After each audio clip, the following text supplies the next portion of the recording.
what I'm going to look at is the two things separately.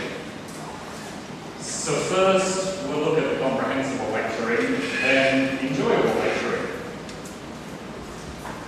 The PowerPoint's on here if you want it, so don't copy anything. For comprehensible lecturing, three key issues. What content do you need to present? Obviously, the content you present is dictated by the course you are teaching, but you still have choice within that. You're only given a topic to present. What you present within that topic is normally your choice. How do you organize it? And most importantly, how do you involve students? How do you get students involved with the content? And for enjoyable lecturing, are your PowerPoints attractive? Is this attractive? No, sorry. Maybe, but to be enjoyable is not just fun and funny. It's, again, it's involving people, getting people interested. And maybe it's partly your personality, humour, but that's very difficult to change. So we're going to start with comprehensible lecturing. So I'm not going to have attractive PowerPoint slides yet. We're only doing comprehensible. The attractive things come in the second half. So it's all black and white. And I'm going to give you an example lecture which is about mathematics and computing. Because we've got two IT people, one physics person, sorry, nothing about bioresources.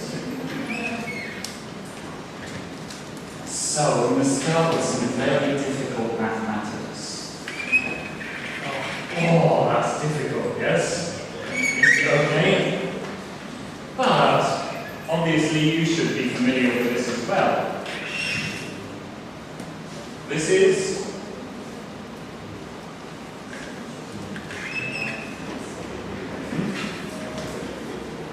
what is this? Is this true? Yes. In what situation is this true? Binary, base 2. Easy still. These are things you're familiar with, they're easy. What about this? This is true.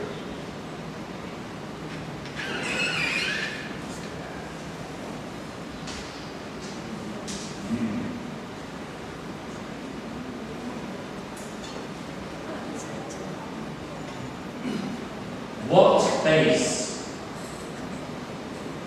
The first one is base 3, 4, 5, 6, 7, 8, 9, etc. Second one is base 2. Third one is base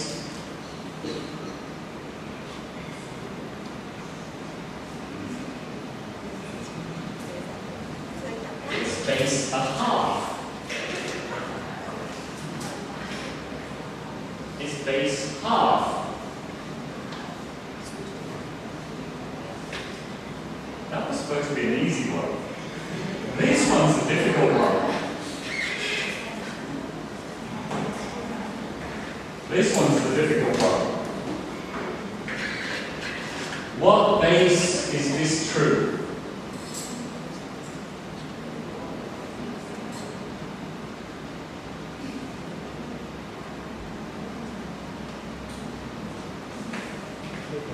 To put it another way, what is x?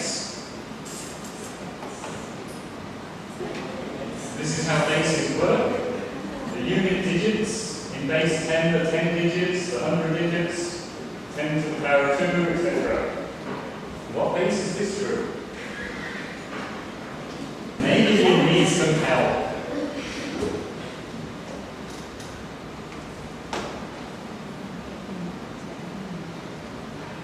If we're looking at 110 equals 2, then we're looking at 110 equals 2. So x squared plus x plus 0 equals 2. So what base? It's 1. 1 is a possible answer, but it's not the best answer, as I'll show you why in a moment. There's a second answer, which is better.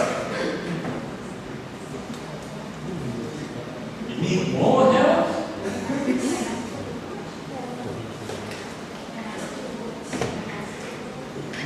Yes? Base minus 2. This is base minus 2. Because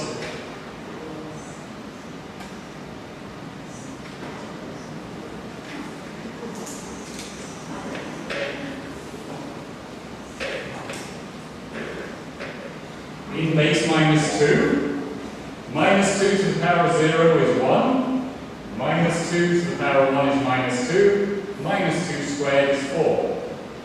So we have 4 minus 2 plus 0, 2.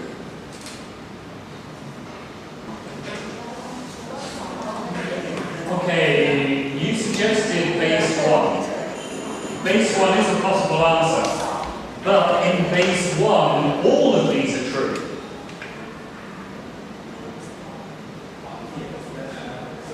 In base 1, all of these are true.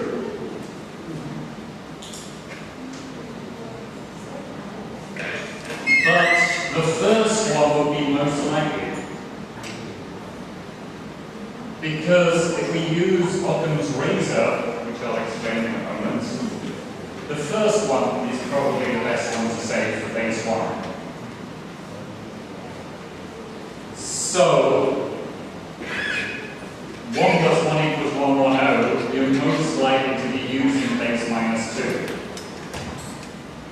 And base minus 2 is also known as negabinary. Negative binary. Negabinary.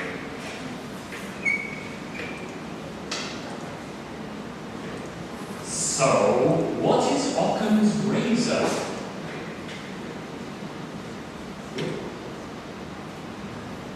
Occam's razor is very old. It comes from a philosopher from the 14th century. So, 700 years ago. Basically, he says if you have 2 or 3 possible explanations, the simplest explanation is most likely to be true. So, if we have this example, so here we have an event, a broken window, and we have 2 possible explanations for it. 1, the son was playing football in the house. 2, an alien spacecraft landed in the garden. Which one do you think is the more likely explanation?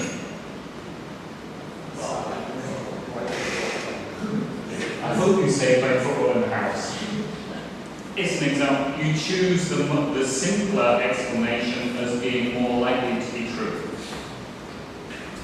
So for that, from that, then 1 plus 1 equals 110 is most likely to be base minus 2.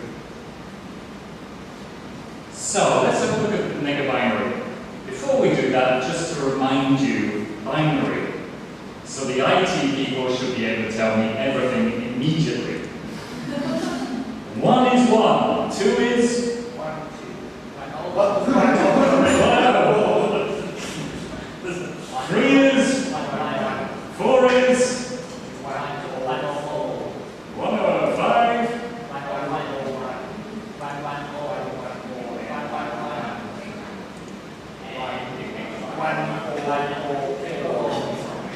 Easy. What about negabinary? We know 1 for sure, and we know 3.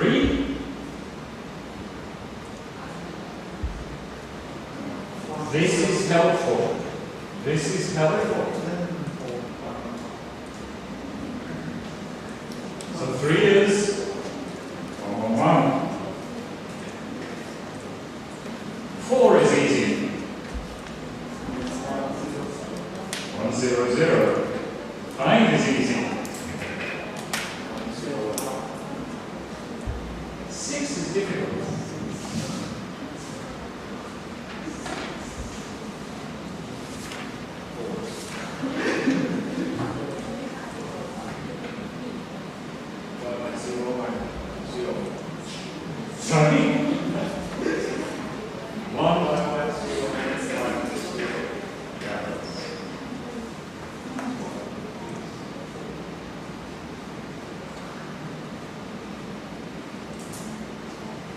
16. Minus 8, 8. Nothing. Minus 2, 6. Nothing. 6.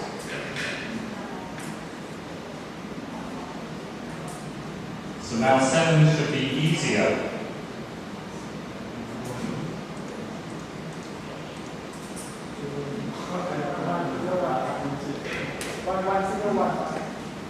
Yes, it's 6 with a 1. And 8 is actually fairly easy here. There's another column.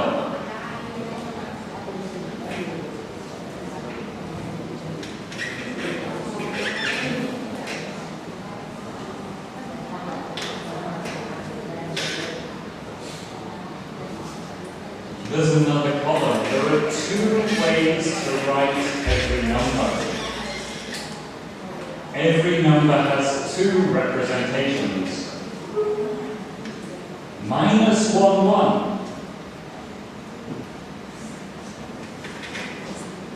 1, 1. 1, 1 is minus 2 plus 1. 1, 1 is minus 1. So minus 1 is 1. So 2 is, this one's not too difficult. 2 is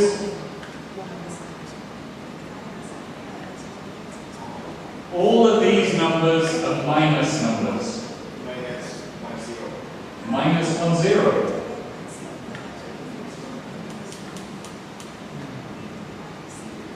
Three is a bit more difficult. What we could do here to help you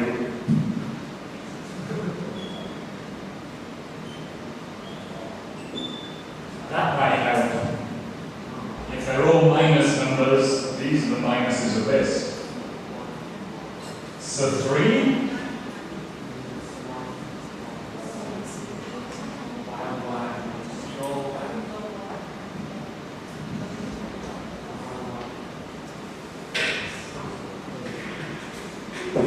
4 is fairly easy now.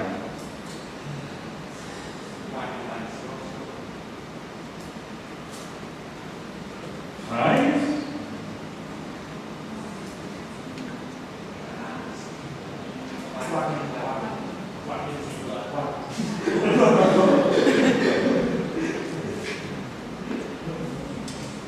and we can go on.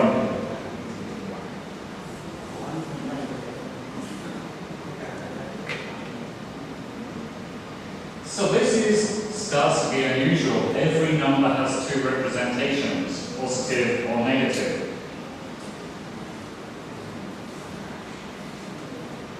Another interesting thing is it's the number of digits which indicates whether a number is positive or negative. Positive numbers have an odd number of digits. 1, 3, 5. Negative numbers have an even number of digits.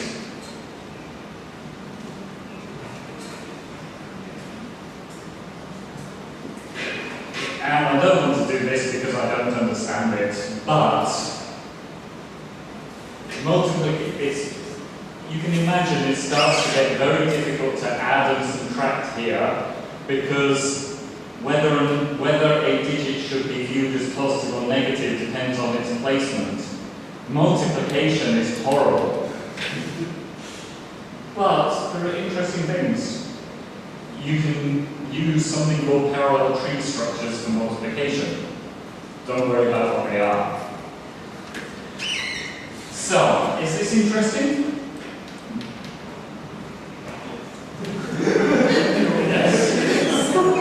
It's kind of interesting. It seems like a nice thinking activity.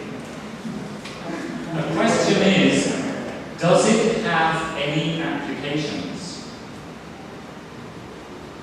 Maybe it's just an interesting idea. Play with the idea, then forget it. But lots of interesting ideas, what were originally interesting ideas in mathematics, have important applications. I, the square root of -1. Interesting idea. How many of you use the square root of -1 in your work? Yes. It has important applications. It's not just a nice idea, it has important applications. Megabinary is used in optical computing. Normal computing, it's all about moving electrons. Optical computing is about moving photons. You can't go to Pantic Plaza and buy an optical computer. But people are doing research. Photons move faster than electrons. If you made an optical computer, it would be quicker than an electronic computer. So there are applications. So, what we find when we look at how megabinary is used in optical computing, the fact that numbers have two representations isn't important here. I don't know of anything where the fact that numbers have two representations, no one has used that as an application. So, homework for you. Find a way to use the fact that numbers have two representations in megabinary, and you will become famous. But a key issue, as we saw, the number of digits tells you whether a number is positive or negative. That means that in optical computing, you don't need signs. You don't need positive or negative, you just have a number of digits. And also the fact that multiplication happens by parallel tree structures, that's very similar to how optical computers work. Optical computers don't work like electronic computers, but just changing photons. I don't understand it. But we can see there's an application here. Now, maybe if I was teaching computer engineering, which I'm not, maybe I would want to teach this. And I've just given you a quick lecture on it. What were the features of the lecture?